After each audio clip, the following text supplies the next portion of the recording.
All right, this is Josh in Plano, Texas. I got some honey from my bees for the first time. I got my first hives in 2014, so I didn't take any honey from them last year. But this spring, my largest hive has been making a lot of honey. So I took 5 frames of it, and it is quite delicious. It has a peach flavor to it. The neighbors have a giant peach tree.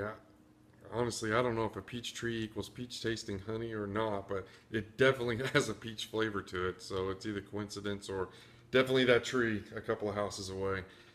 But either way, it is really, really delicious.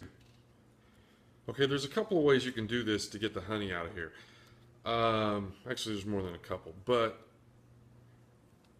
this is wax covering that the bees will put on there once it's below, I think it's like 20%, 18, 19% moisture content. When it's higher than that, they won't cap it because it still has the ability to ferment and spoil. Once it gets down to that 18, 19%, the bees, they fan it to get it there with their wings. And once they get it to that point, then they'll cap it with another wax coating, which preserves it forever. And, it'll never spoil after that. So what I've done here with the fork is just lightly rake over that wax coating. Just to take it off like that. I'm not going too deep.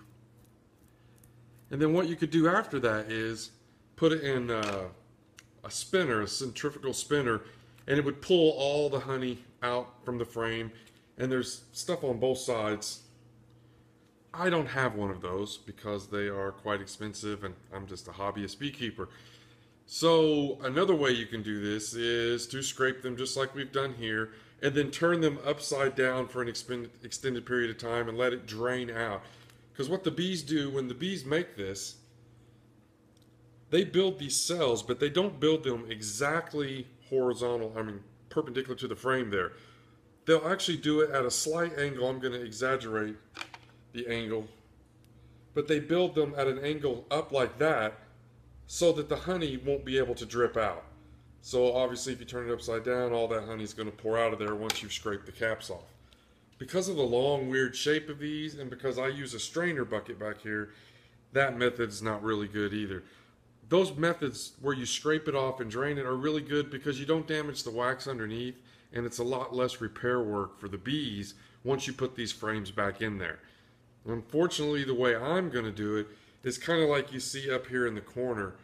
I'm going to scrape the whole thing out down to this plastic frame in the middle. And I'm going to put it in a bowl, crush it up with a spatula, and then put it in the strainer. All of the honey will drip down through this strainer, and all the wax will stay on top, so it will all be nice and filtered and pretty honey. And then I'll just take all the leftover wax and stuff that's on top, I'll put it in a pan and take it outside, and the bees will really clean any last drops of honey off of it. And then I'll use the wax and melt it down and make candles or something. In fact, I don't even know what I'm doing. I meant to use this. It's a little straighter of an edge, and if you can see the honey just bubbling up.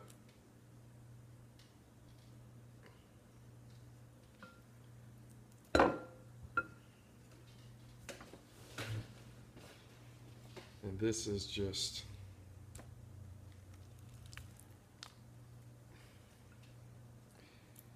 as sticky and messy as it could possibly be.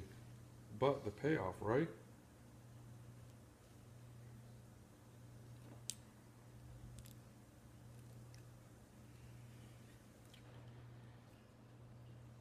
So let's see if I can.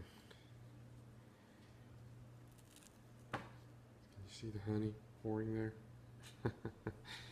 See if I can scoot it a little closer here and give you a little idea of what it looks like when it bubbles up there. And here comes an ocean of honey.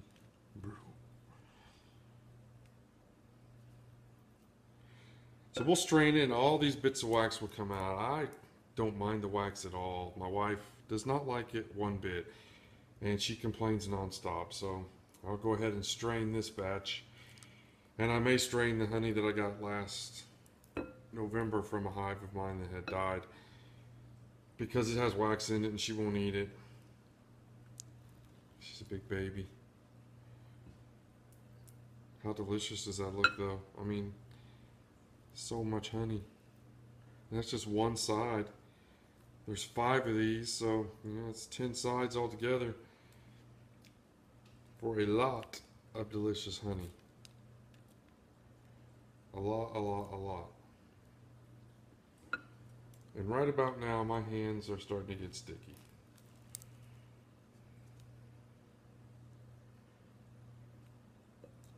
So you can see, I'll hold this up here. This is a side view of the combs filled with honey.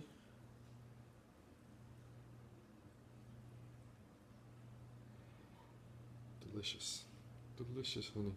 I guess I'll just kind of hold it vertical like this and just come down with the spatula here and scrape all that honey out of there. Like I said, I hate destroying all that comb, but they build it faster than you think when there's a lot of nectar.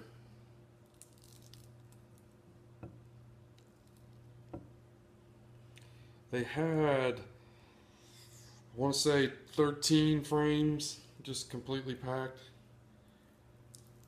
Some of the other frames, it wasn't all capped yet, so I didn't want to take it.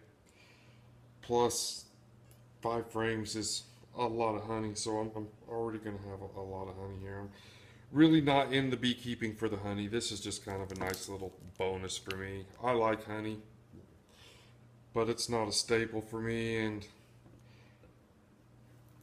I really just like having the bees and enjoying the bees and all of that. So the honey's just like a bonus. I like sharing it with other people so they can taste it and see what my bees are doing. In fact, I haven't even charged anybody for honey.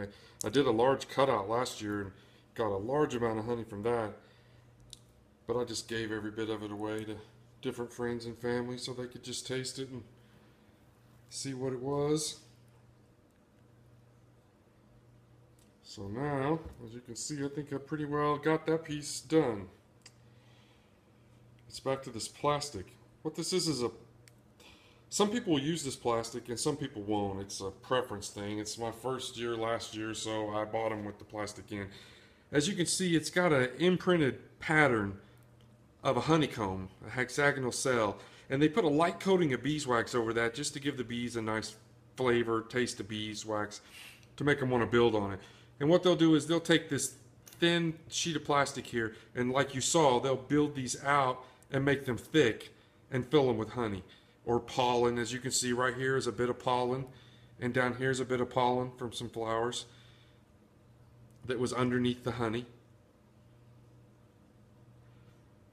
But you do not need these. The bees can build these hexagonal cells from absolutely nothing but this wooden frame here, and this could be completely empty.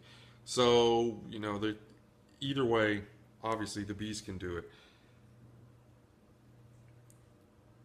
And so I'm not going to have you watch every single frame because that would probably be boring, because you get the gist. So what I do now is I'll just kind of mash this in the bowl to make sure all the comb is busted up so that no honey gets trapped in any wax cells.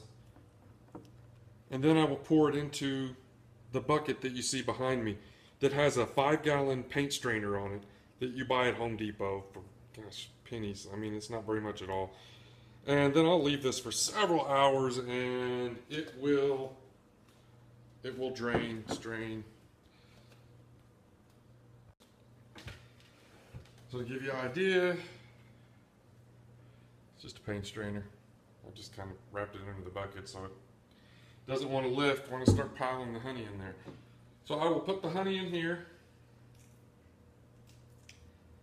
and this will strain out all of the wax, any pollen, anything else that might be in there, so it'll just be honey.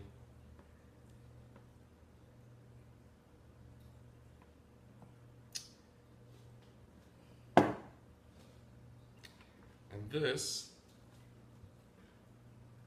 if I can get it over here in the camera view, will strain down into this bucket.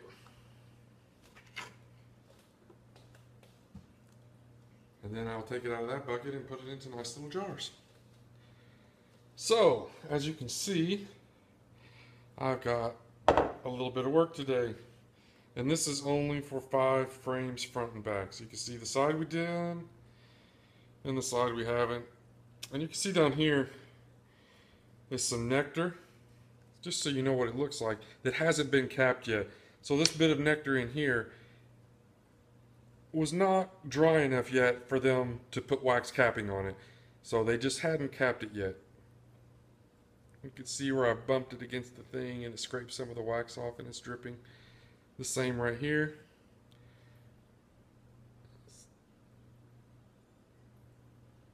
And you can see when you, and there it goes onto the floor. So that is just awesome. Yes, my wife was just going to love when she comes in and everything is stuck together. That's the perfect. So, there could be worse things stuck to your hands. I hope you've enjoyed this video. This is Josh in Plano, Texas.